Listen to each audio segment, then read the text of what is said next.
좋으신 아버지 하나님의 귀한 은총이 우리 CBS 모든 분들에게 함께 하시기를 간절히 바랍니다. 설교 원고를 써왔는데 찬양 때문에 전혀 이거랑 분위기가 달라서 원고에 관계없이 설교를 해보겠습니다. 생각도 지금 잘 안 나지만 예배 두 번째 제가 드리는데요. 돌아가면서 어쩌면 이렇게 우리 정동제일교회 영성과 같은 분위기의 예배일까. 좋은 의미 아닌데 아멘을 하시네요.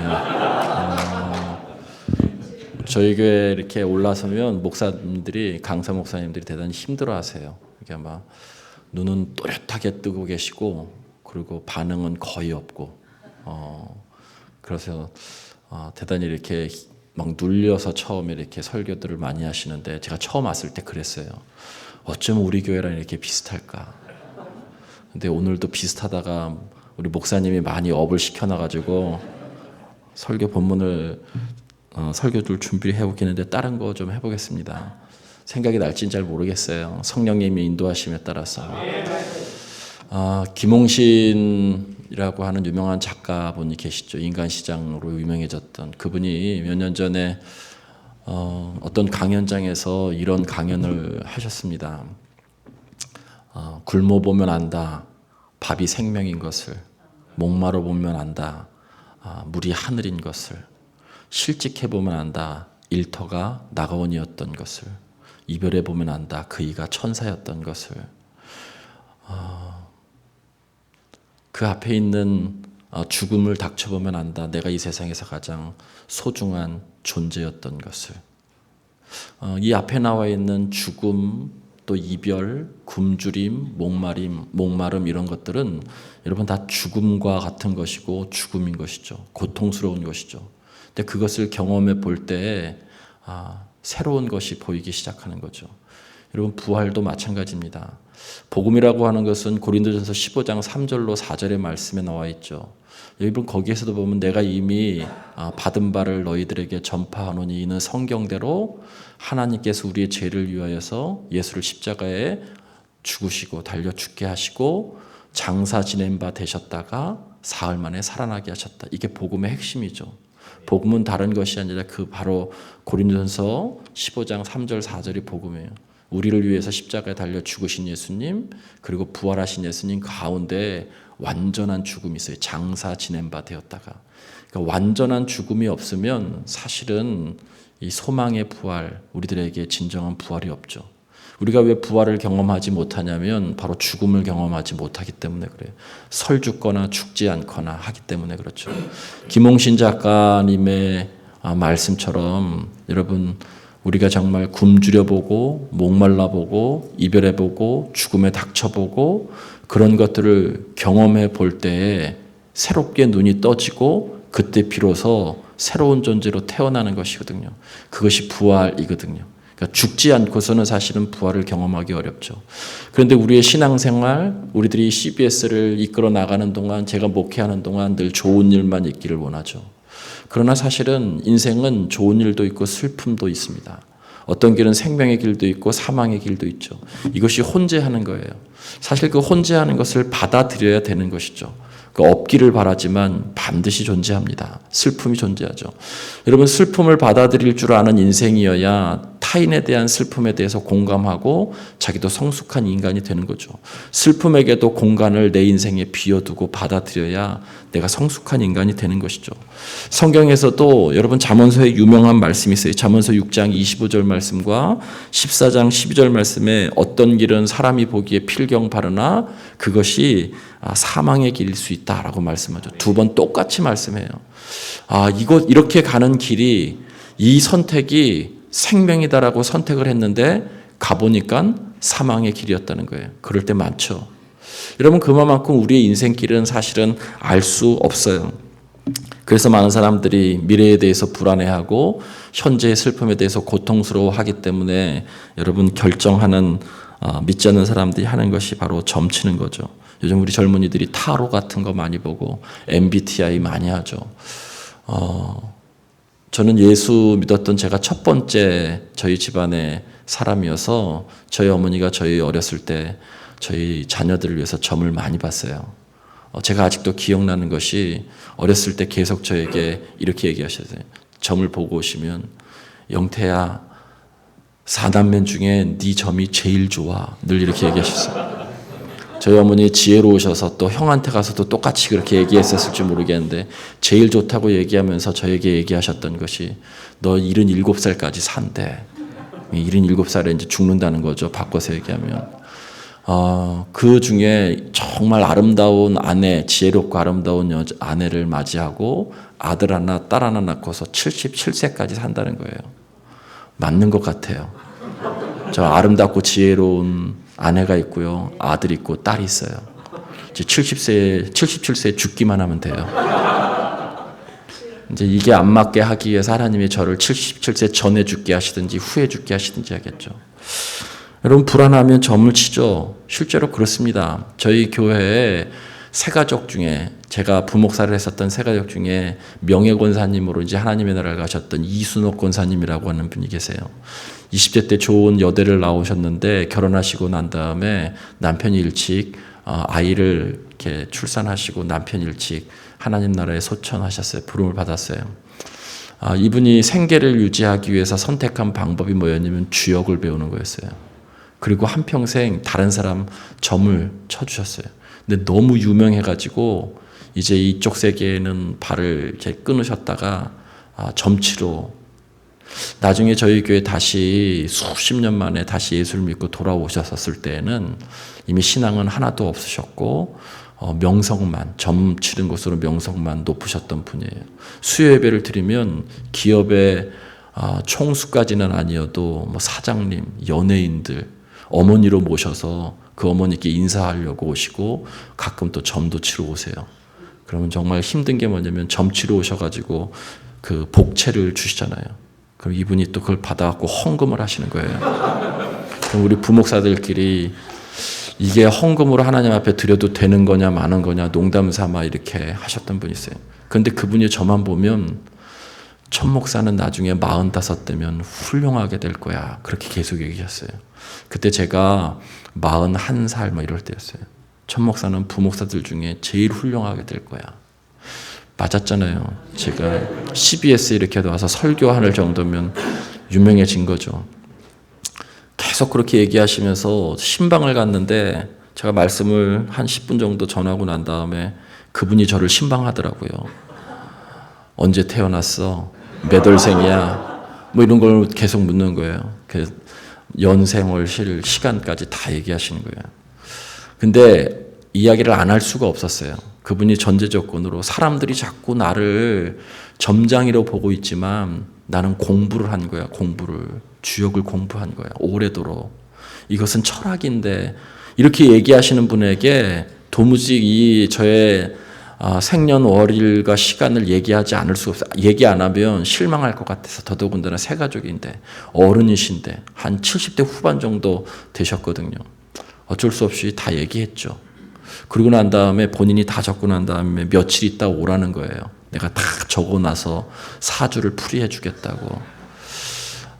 다행인 것은 제가 그 시간이 없어서 가지 못했고 그리고 바로 다른 교회 담임 목사로 가느라고 그렇게 하지 못했어요. 근데 궁금은 하더라고요. 궁금은. 어느 날 교회 마당에서 만났는데 이제 앞으로 천형태라고 하지 말고 내가 호를 지어줄 테니까 호를 부르라는 거예요. 들었는데 잊어버렸어요.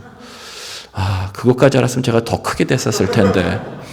그런데 다 잊어버렸는데 결국 여러분 그분에게 많은 분들이 찾아다녔고 또 그렇게 맞는 것도 같고 이 점이라고 하는 것이 얼마만큼 사람을 휘둘리게 하냐면 알고 싶기도 하고 또 호기심도 있는 거예요. 인생이 그런 거죠. 특히 슬픔이 왔을 때, 고난이 왔을 때.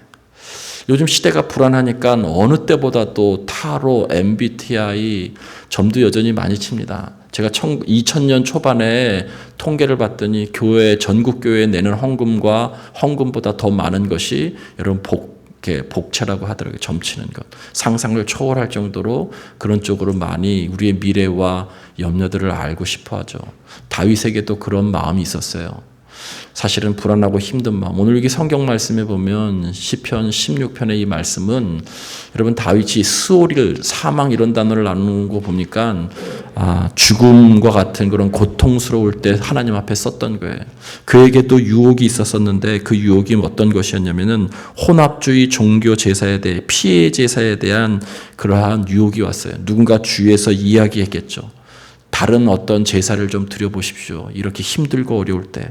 그런데 4절에 그는 단호하게 이렇게 말하죠. 나는 다른 신에게 예물을 드리는 자는 괴로움이 더할 것이라. 나는 그들이 드리는 피해 전제를 드리지 아니하며 내 입술로 그 이름을 부르지 아니하리로다. 누군가 제안했음에도 불구하고 그것을 거절했다는 거예요. 그러면서 그가 선택했던 것이 뭐냐면 기도였어요. 하나님 나를 도와주시고 지켜주십시오. 하나님을 떠나서는 나는 절대 복된 삶을 살 수 없습니다. 여러분 여기에 나와 있는 지켜주소서라고 하는 것이 히브리 원어에는 울타리를 쳐주십시오라고 하는 뜻이에요. 기도하면서 하나님 정말 내 삶의 주변에 악한 세력들이 범하지 않도록 내 생명을 앗아가지 않도록 하나님 울타리를 쳐주십시오라고 하는 것이 지켜주소서예요. 그러면서 하나님 외에는 내 생명을 지켜주실 분이 없습니다 라고 고백하죠. 그러면서 더 나아가서 하나님 앞에 미래를 맡깁니다. 여러분 시편 30편의 말씀 속에서도 그런 말씀이 있어요. 30절 5절 말씀에 저녁에는 울음이 깃들지라도 아침에는 기쁨이 오리로다. 여러분 잘 아시는 말씀이죠. 여기 깃들다라고 하는 것은 울음 슬픔이 하룻밤 자고 나면 사실은 손님과 같이 다 지나갈 것이다 라고 하는 그런 뜻을 담고 있어요.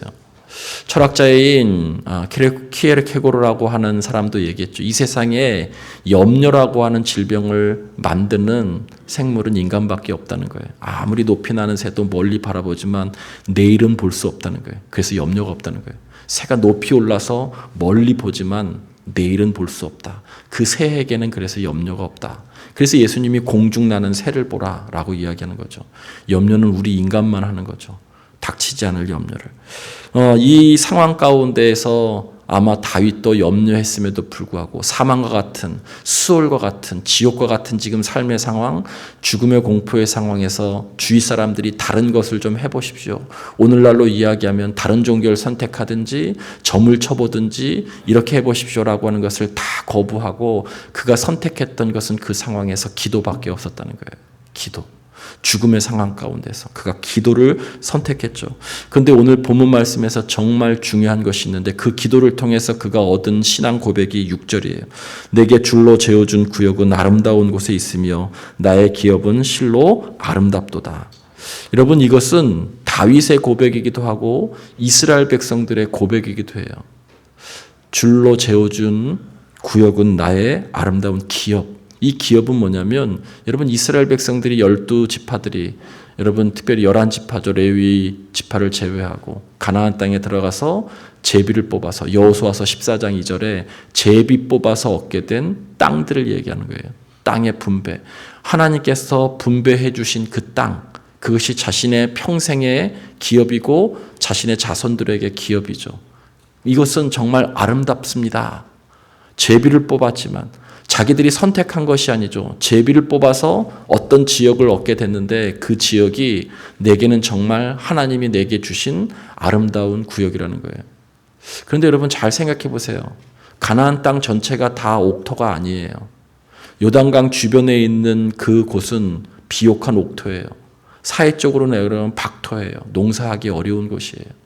이 요단강 인근에 있는 가장 비옥한 곳은 에브라임과 므낫세 지파가 받았어요. 근데 가장 박토, 농사짓기 가장 어려운 그 곳은 여러분 유다 지파가 받았어요. 그런데 박토를 받건 옥토를 받건 모두 다 이스라엘 백성들이 고백하는 것은 뭐냐면 오늘 여기 6절 말씀에 내게 줄로 재어준 구역은 아름다운 곳에 있으며 나의 기업이 실로 아름답도다. 이것이 이스라엘 백성들의 신앙 고백이에요.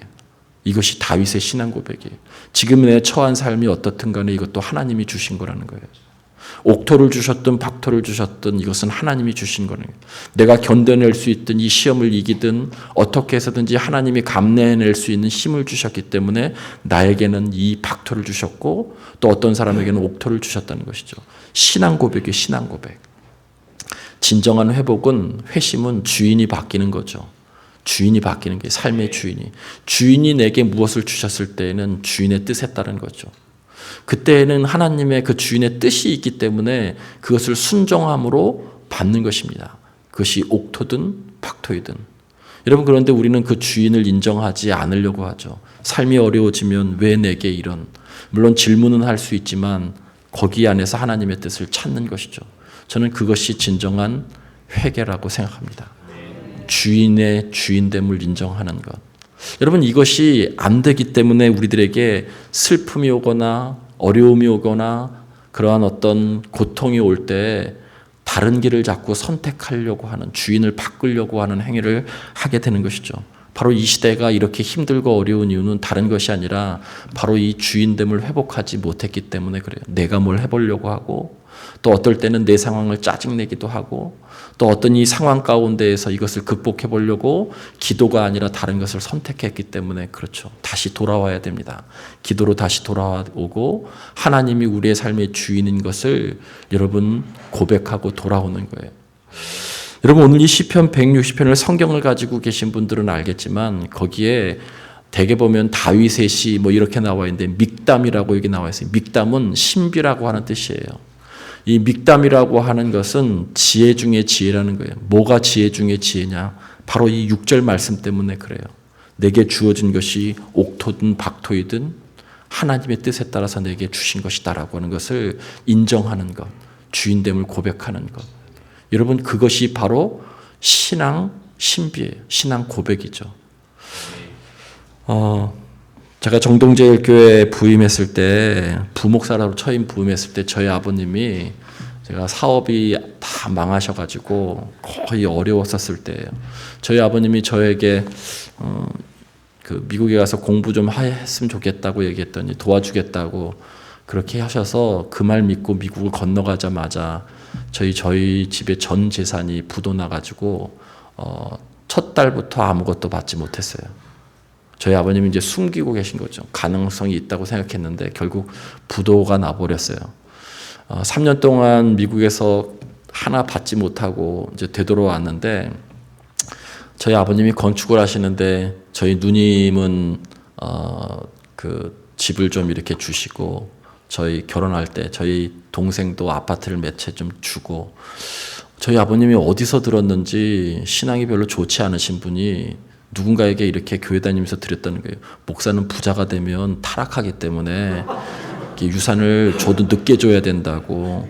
그래서 제가 장남인데도 늦게 이렇게 하시려고 숨겨놓으시던 마지막 저에게 주시려고 했었던 것이 어떤 땅이 있었는데 물론 이렇게 저희 아버님이 또 다른 건물이 있으셨지만 그것을 제 이름으로 해서 또 뭔 건물을 지셨어요.